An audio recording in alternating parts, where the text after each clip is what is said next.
என்னம்மா செஞ்சு நிற்கிறீங்க? இன்றைக்கி ஒரு பிரண்டை துவையல் தாம்மா நான் செய்ய போகிறேன். இந்த பிரண்டை துவையல் வந்து ஸ்டமக்குக்கும் ரொம்ப ரொம்ப நல்லது. இதை வந்துட்டு எனக்கு என்னோடய பாட்டி தாம்மா சாப்பிட சொல்லி கற்றுக் கொடுத்தாங்க. எப்படி சொல்லி கொடுத்தாங்கன்னு பார்த்தீங்கன்னாக்கா, எனக்கு ஒரு நாள் வந்து ரொம்ப ஸ்டமக் அப்செட் ஆகிடுச்சு சின்ன வயசில். அப்போ வந்துட்டு என்ன செஞ்சாங்கன்னு பார்த்தீங்கன்னா, உடனே வயலுக்கு போய் அங்கேருந்து இந்த பிரண்டையை பறிச்சுட்டு வந்து இதை நல்லா வதக்கிட்டு செஞ்சு கொடுத்தாங்க. அவங்க வந்துட்டு பார்த்திங்கன்னா வெறும் இந்த மிளகாய், புளி, பூண்டு மட்டும் வச்சு அரைச்சி கொடுத்தாங்க. அரைச்சி ஒரு 3 days கொடுத்தாங்க சரியாகிறதுக்காக.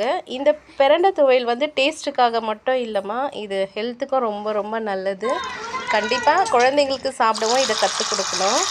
இந்த மாதிரி நல்லா சூப்பரான பிரண்டை துவையல் ரெடி ஆகிடுச்சுங்க. இதோட டேஸ்ட் நீங்களே சாப்பிட்டு பார்த்து தெரிஞ்சுக்கோங்க. அவ்வளோ டேஸ்ட்டாக இருக்குது. பிரண்டை துவையல் ரொம்ப ரொம்ப டேஸ்ட்டுங்க. நானும் ஒரு கமெண்ட் சொல்கிறேன். அமேசிங் சொல்லுவாங்க பாருங்க, அந்த அளவுக்கு செம்ம டேஸ்டாக இருக்குது. இன்னைக்கு தான் நம்ம உருப்படியாக செம்மையாக செஞ்சுருக்காங்க ஃப்ரெண்ட்ஸ்.